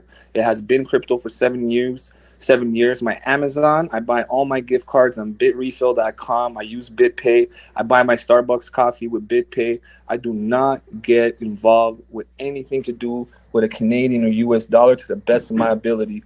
So I would say Exodus is a great one for a hot wallet. Only keep what you could lose because things can go wrong. But a Ledger and a Trezor is amazing. Naja sells them. Very reputable lady here. I highly recommend you get them from Trezor, Ledger, or her. And that's kind of like my opinion on that. Appreciate you, Daniel. Appreciate you. And I apologize. Oh, go ahead. I'm sorry. Crypto Black. Go ahead. I'm sorry. Yeah, I want to say Black Bitcoin billionaires. We always tell everybody Cash App is the easiest one because Cash App, most people already have it. So you just a click of a button, you can just buy Bitcoin. Also, another good, like back what Daniel was saying, what you can do as well. You can also do Crypto.com. They have a Visa debit card. So, if you do buy Bitcoin, say it goes up, you can push one button and push top up and turn some of that money that you made from Bitcoin or anything else that you bought, and you can actually put that money onto your Visa debit card and spend it like that as well. So but that's for like brand new people is coming on Cash App or like Crypto.com, so you can spend it. And then like Exodus and Ledger and Nano. But I would say go with Naja to get the Ledger. All right, thank you very much. And next we're gonna go to Facebook. Or was that Facebook? That was Facebook. All right, so we're back in Clubhouse. If everybody pulls to refresh, we will see next up to the stage is Natasha, and that is Natasha K. Ulu. Yes, thank you so much. I'm completely new to blockchain, and I want to understand what is the unit cost of buying one Bitcoin? What is it right now? You said 43.5? 43. Yeah, 43,130 right now. $43,130 for one Bitcoin. Okay. But you do understand the fractional though, right? I just want to make sure that you understand what fractional buying is. Right. I'd like to understand a little bit more about fractional buying, please. Yeah. Miss Natasha, do you have any Bitcoin? I do not. But do you have a Cash App? I do have a Cash App, so I'm interested in getting on Cash App to purchase Bitcoin and other cryptocurrency. I'm gonna send you $10. All right, so you can get your first Bitcoin on Cash App. Is that all right with you? Yeah. All right. So look, this is what I need you to do. Go into the Cash App really quickly. Send me a request for $10. My name is Lamar. $ Lamar. People think I got a special arrangement with Cash App. I got the name. We wound up got sponsorship. Lamar $? Yeah, $ Lamar. Just how you see it on the screen. And make sure you send me a request for $10, and we're gonna get you your first one, so you can see exactly what goes down. You're gonna get some Satoshis in a couple seconds. Excuse me. And big congrats to Natasha. She's been waiting in line for a long time, so everybody give it up for Natasha. Thank you. Thank you, Natasha. So yeah, everybody out in Facebook land, everybody out in YouTube land, we do these all the time. We always have events on Clubhouse. I'm sorry we're not always pumping them to you, but I think I'm gonna also do our this week we have what's it called? Who Wants to Be a Satoshi Millionaire game, which is really fun. We ask a lot of crypto questions and Black History Month questions, so make sure y'all show up. We'll probably do that on Tuesdays. It's Tuesdays and Thursdays at 9 p.m. We had somebody become a Satoshi Millionaire on the show, so it was really awesome. So yeah, that definitely is something that you guys should tune into. I'll try to go live to all of our channels that day as well. And then the Crypto Virgin Hour, I don't think we piped that into anywhere just yet, but I think I'm going to start doing some shows directly on Facebook so that everybody can be a part of it. Let's see.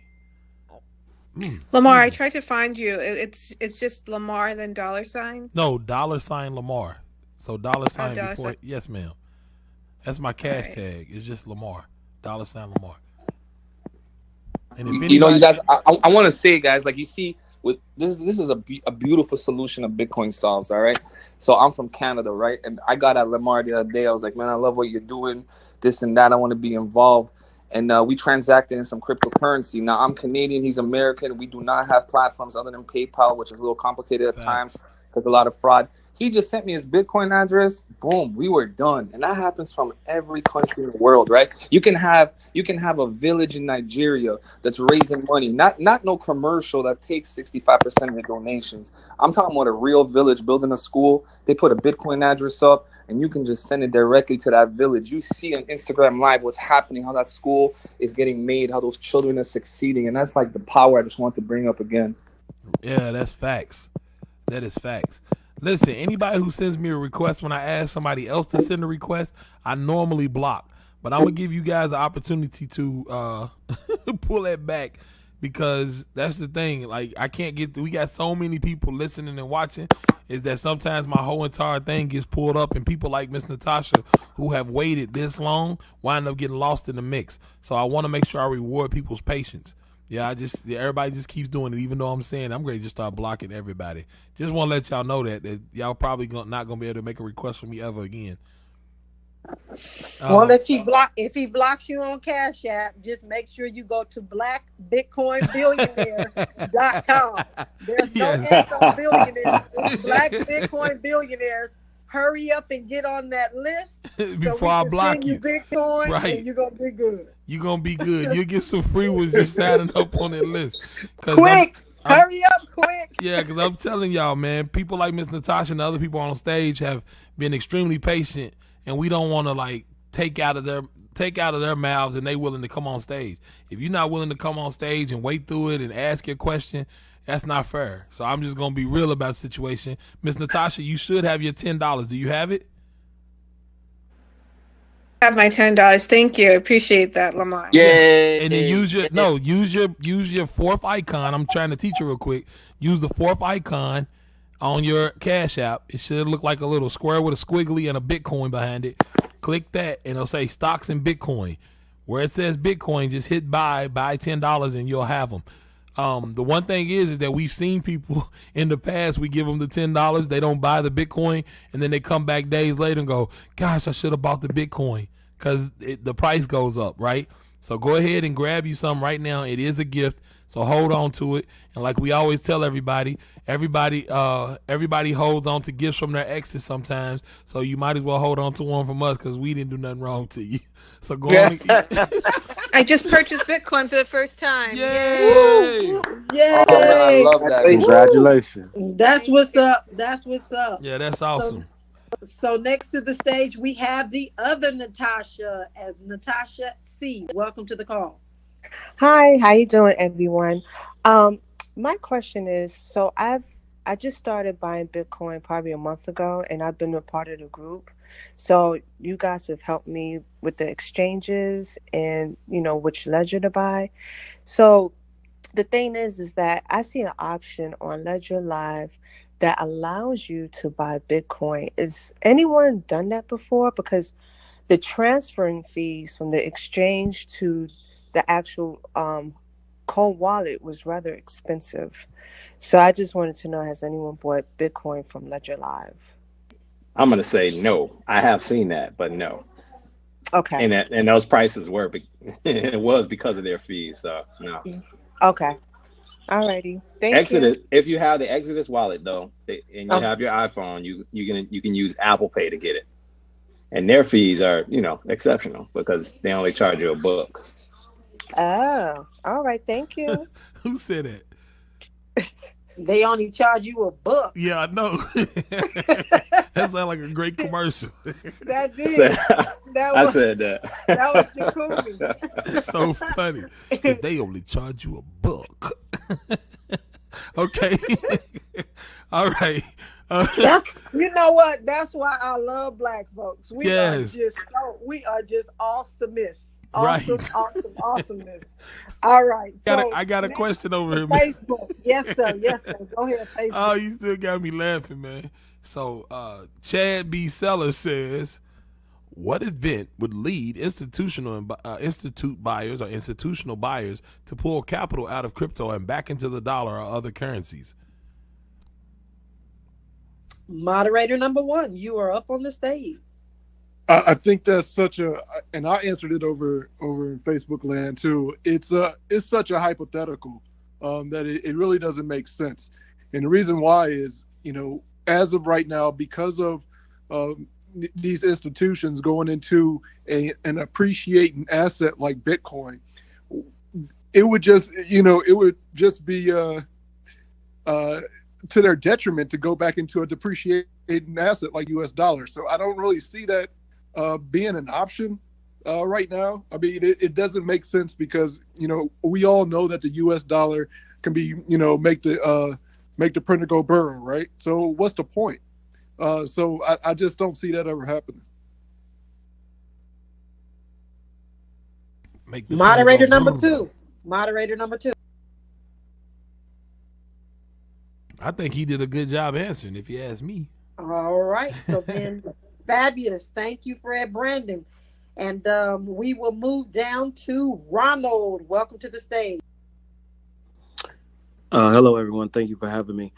I have a question about Coinbase and Coinbase Pro. I was recently a victim of fraud via those two apps, and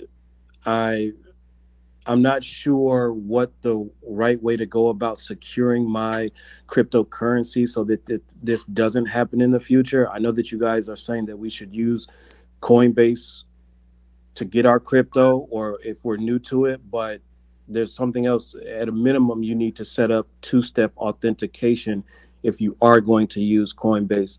And the reason why I'm saying that is because I'm going through the process of trying to get my money back right now, and they've essentially just stopped answering. Pardon me? Oh, they've essentially stopped answering my emails. So the process is not something where, you typically call your bank and you're talking to a person, and this is not an easy process. So I'm wondering, what are the other ways to secure my crypto currency so that I'm not in this process, or that I'm going through somebody that is FDIC insured, or that I can speak with someone and not be kind of just flailing around trying to get my money back. Did you have two-factor authentication turned on before the fraud thing happened? No, I didn't. And so what happened is they requested, I had purchased some Bitcoin. They told me that maybe like 2 days after purchasing the Bitcoin, they told me that there were insufficient funds, and they asked for me to transfer some more money. So I transferred that money. It didn't go to my account. It went to a completely separate Coinbase account. Then 2 days later, instead of asking me to transfer money, they simply just requested money from my actual bank account. I saw the transactions. I called my bank. My bank told me they couldn't stop it because they had my account number and my routing number. So they hit me 3 separate times. Now I filled out a police report, and I'm taking that to my bank so that they can go after the transactions that were requested from my bank. So I'm hoping that that is going to work out because it's my bank, and we know how that works with banks, but I still don't know. With Coinbase, I told them the transaction amounts, I told them the dates, and they simply just have stopped responding to my emails. And now I have money still in Coinbase, and my account is restricted because I turned it off. So I can't even get access to my actual money in Coinbase. So I kind of don't know what to do here. I don't know if you guys will be able to help me, but I'm also just saying this for the people that are out there. When you get into this, make sure you get into it from a secure way and you've done your research, because in this space. Yeah, I just want to say this. I'm sorry, Miss Naja. I just want to say this. The one thing you have to understand about all of these platforms is that many of them don't have enough people to handle all of the customer service issues. But Coinbase has had that issue for a very, very long time, and they're thinking about going public. So, I mean, as a whole, I don't know if there's anything we can actually do outside of all of us like spam the heck out of their Twitter and say, help my man out, which that is definitely something we could do. We've done that before. We did that with Cash App. We can potentially do the same thing with this for him, and everybody just hit Twitter at the same time and say, help my man out. Like, I don't know how we would get your information out there without putting your email on Twitter. But I mean, that's the kind of thing, man. Like, it's this space. You got to understand that a lot of this technology is not necessarily new, because I mean, just to keep track of somebody's email and what they're doing, that's not a hard thing to do. It's just that sometimes they run into issues because of, like, when the price goes up like this, I guarantee these dang on exchanges are getting smashed, because everybody, I mean, cats I've been talking about Bitcoin 2 for 7 years hitting me right now. Hey man, I got $100. I'm gonna send it to you. Don't send it to me, bro. Like don't send me $100, man. You know what I'm saying? But that's where we are right now. So yeah, I'm sorry that it happened to you. If you want us to do something like that, let us know how we can attach it to you. Or you tweet it and we all retweet it. You know what I'm saying? Like whatever we can do to help you. So yeah, just let us know. If you tweet it to me, and then I'll make sure I retweet it, and I'll tell everybody else where to find it. Okay. Hey, Lamar, real quick brother. for Yeah. Ronald, do you have reoccurring purchases set up No. on your Coinbase account? No. That's good, because it would have been going to somebody else's account the whole time. Yeah, right. That's right. Yeah. Okay. So look, I got one more question, you guys, from Facebook, and then we'll close it up, because we want to try to keep it at 2 hours on Facebook. Ryan Cooper says, please explain what a taxable event is and what you should do when you get a 1099-K form from the IRS. And I think I know who's going to answer this question. I don't see him up there. CJ, the smart guy. CJ dipped. CJ's dipped. I can answer it, but yeah, it looks like he dipped. He sure did. Go ahead, go ahead, Attorney Greg. Yes. Go ahead, Attorney Thanks. Greg. That's my new attorney. That's right. So what happens is, if you buy cryptocurrency and it goes up in value, if you sell it before 366 days, basically 1 year, 1 day, then basically you are taxed at your regular tax rate. If you hold it for the 366 days, or basically 1 year, 1 day, then you would be taxed at the capital gains rate, which right now is 20%. That is likely going to change quick, fast, and in a hurry based on the new administration, which I think is going to jump up to like 28%, just FYI for everyone. So that's what you have to be worried about. Yeah, So I'm sorry. Go ahead. This is a bit of a thought. So essentially, Bitcoin was supposed to be, and is technically, a payment system, a cash system. You feel me? So essentially, what we need is one government in this world to essentially adopt Bitcoin, so that Bitcoin will be treated as a currency and not solely as an asset. Because it's ridiculous, this entire, just the way that they choose to tax it, even though there's benefits that you can leverage within the system. Yeah, I think that's ideal, but I think right now, this gentleman, he keeps posting, Mr. Ryan, what's going on, Ryan? He keeps posting that he just got his 1099, so we got to try to help him for what he's dealing with right now. Another thing that is a taxable event, everyone, is that when you exchange your Bitcoin for anything else, it's supposed to be a taxable event. If you exchange your Bitcoin for a haircut, you're supposed to mark to market what that value is when you got the haircut, and that becomes a taxable event. Whenever you exchange your Bitcoin for anything, it is a taxable event. So just know that whenever you exchange it for another crypto, whenever you exchange it for fiat, it is a taxable event. Now, whether it's up or down, whether you can accept it as a gain or a loss, would depend on your methods of accounting, which it might be FIFO, which is first in, first out, LIFO, which is last in, last out, or last in, first out, excuse me, or HIFO, which is highest in, first out. So it just depends, and that's why you need to get with a CPA to make sure if you have a lot of those transactions that you get them basically recorded correctly. Otherwise, you might get into some issues. So, hey, Lamar, just to piggyback off what you said, I was going to say, I had an intense conversation, not intense, but a long conversation with my CPA, who's one of the best CPAs at CJ, and basically had to go back from the beginning to get all of my transaction records so that we can make sure we do an appropriate accounting, because as you know, many of these exchanges will report, some of them, not all of them, will report to the IRS, so they know you are getting money. And the other issue is making sure you acknowledge that you have those transactions. Otherwise, you can be subject to audits.